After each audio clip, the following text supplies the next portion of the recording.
കാര്യം ദൈവത്തിൻ്റെ പ്രഖ്യാപിത മൈൻഡ് സെറ്റ് എന്താണ്? ദൈവത്തിൻ്റെ മത്തായി സുവിശേഷം 5:46 നിങ്ങളെ സ്നേഹിക്കുന്നവരെ നിങ്ങൾ സ്നേഹിച്ചാൽ, നിങ്ങളെ സ്നേഹിക്കുന്നവരെ മാത്രം നിങ്ങൾ സ്നേഹിച്ചാൽ നിങ്ങൾക്ക് എന്ത് പ്രതിഫലമാണ് ലഭിക്കുക? ചുങ്കക്കാർ പോലും അത് തന്നെ ചെയ്യുന്നില്ലേ? സഹോദരങ്ങളെ മാത്രമേ നിങ്ങൾ അഭിവാദനം ചെയ്യുന്നുള്ളൂവെങ്കിൽ വിശേഷവിധിയായി എന്താണ് നിങ്ങൾ ചെയ്യുന്നത്? വിജാതീയരും അത് തന്നെ ചെയ്യുന്നില്ലേ? വിശേഷവിധിയായി ചെയ്യുന്നതാണ് കൗണ്ട് ചെയ്യണത്. അതായത് കൽപ്പിക്കപ്പെടലായി ചെയ്തതിന് ശേഷം ഞങ്ങൾ പ്രയോജനരഹിതന്മാരെ ദാസന്മാരാണ്. ലൂക്ക 17:10.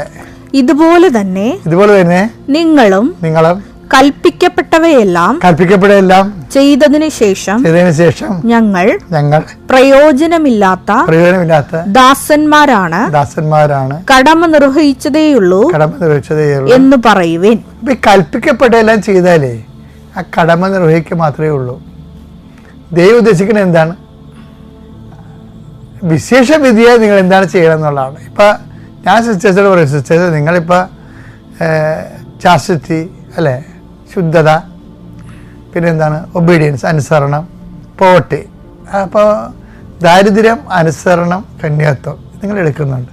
ഇത് നിങ്ങൾ കൽപ്പിക്കപ്പെട്ട സംഭവമാണ്. അത് നിങ്ങളുടെ ഫൗണ്ടറിൻ്റെ കാരിസം വെച്ചുള്ളൊരു ദൗത്യമാണ്. പക്ഷേ ഇതിനകത്ത് വിഷയം എന്താണ്? ഈ 10 അത് ആ ലൂക്കാ സുവിശേഷത്തിലേക്ക് വരുമ്പോൾ 17:10 വരുമ്പോൾ എന്താ പറ്റണത്? കൽപ്പിക്കപ്പെട്ടതെല്ലാം ചെയ്ത് നിങ്ങളുടെ കാര്യം അനുസരിച്ചുള്ള കാര്യം മാത്രമാണ് നിങ്ങൾ ചെയ്യണമെന്നുണ്ടെങ്കിൽ എന്ത് സംഭവിക്കണത്? അത് കൗണ്ട് ചെയ്യത്തില്ല. ഒരു പരിധി വരെ നിങ്ങളുടെ ഗ്രേസിന് ഈ കൃപയ്ക്ക് മേൽകൃപയെന്ന സംഭവമില്ലേ? യോഹന്നാൻ 1:16 അവന്റെ പൂർണ്ണതയിൽ നിന്ന് നാം എല്ലാം കൃപയ്ക്ക് മേൽ കൃപ സ്വീകരിച്ചിരിക്കുന്നു. Grace upon grace. അപ്പം മേൽകൃപയില്ല, അപ്പോൺ ഗ്രേസ്, അഡീഷണൽ ഗ്രേസ്. ഈ അഡീഷണൽ ഗ്രേസ് നമ്മൾ ടാർഗറ്റ് ചെയ്യണതും ടാപ്പ് ചെയ്യണതും കൽപ്പിക്കപ്പെട്ടതിന് മുകളിലുള്ള കാര്യങ്ങളെ മത്തായി 5:46 വിശിഷ്യ നിങ്ങൾ എന്താണ് ചെയ്യണമെന്നാണ്. ഉടമ്പടിക്കുള്ള ഒരു ഗുണം എന്ന് പറയുന്നത് നമ്മൾ കൽപ്പിക്കപ്പെട്ടതിനേക്കാളും വിശിഷ്യ ഉള്ള കാര്യങ്ങളാണ് ചെയ്യണത്. അപ്പം മേൽക്കൃപ ഗ്രേസ് അപ്പോഴും ഗ്രേസ് ആണ് ഉടമ്പടിയിലൂടെ ടാപ്പ് ചെയ്യാൻ വേണ്ടി അൾട്ടിമേറ്റായിട്ട് എയിം ചെയ്തിരിക്കുന്നത്.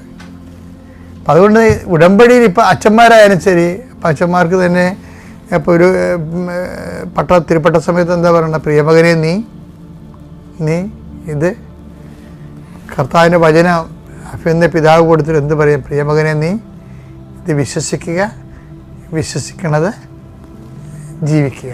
അപ്പം നമ്മൾ അത് ചെയ്തുകൊള്ളാവുന്ന ജീവിതത്തിലെ സഭയോട് വാഗ്ദാനം ചെയ്യും. പക്ഷേ ജീവിച്ചാൽ മാത്രം പോരല്ല.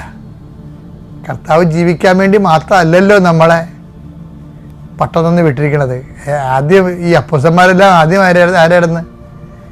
ആദ്യം അവർ പ്രീസ്റ്റ് അല്ലായിരുന്നു, അവർ ഇവാഞ്ചലിസ്റ്റ് ആയിരുന്നു.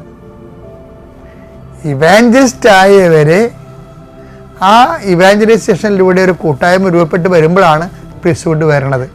ഇപ്പം എല്ലാ പ്രീസ്റ്റുകളും ബേസിക്കായിട്ട് ഫസ്റ്റ് ഇവാഞ്ചലിസ്റ്റുകളാണ് വേണ്ടത്. ഇവാഞ്ചലിസ്റ്റ് വരുമ്പോഴാണ് പിന്നെ സഭ രൂപപ്പെട്ട് വരികയും സഭയിൽ കൂട്ടായ്മ ഉണ്ടാകുകയും കൂട്ടായ്മയിൽ കർത്താവിൻ്റെ ഓർമ്മയെ ആചരിക്കുകയും അപ്പം മൃഗശുശ്രൂഷയൊക്കെ വന്നിട്ട് പൗരോഹിത്യനുസരിച്ച് ശുശ്രൂഷയായിട്ട് പോണത്.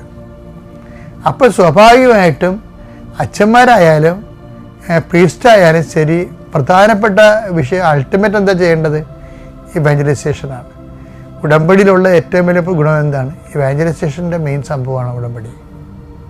അപ്പം അതുകൊണ്ട് ആർക്കും, എല്ലാ മേഖലയിലുള്ളവർക്കും ഉടമ്പടി വിശിഷ്യ ദൈവദൗത്യം ചെയ്യാനും കൃപയ്ക്ക് മേൽകൃപ ആർജിക്കാനും ദൈവത്തിൻ്റെ ഒരു നടപടിക്രമമാണ്.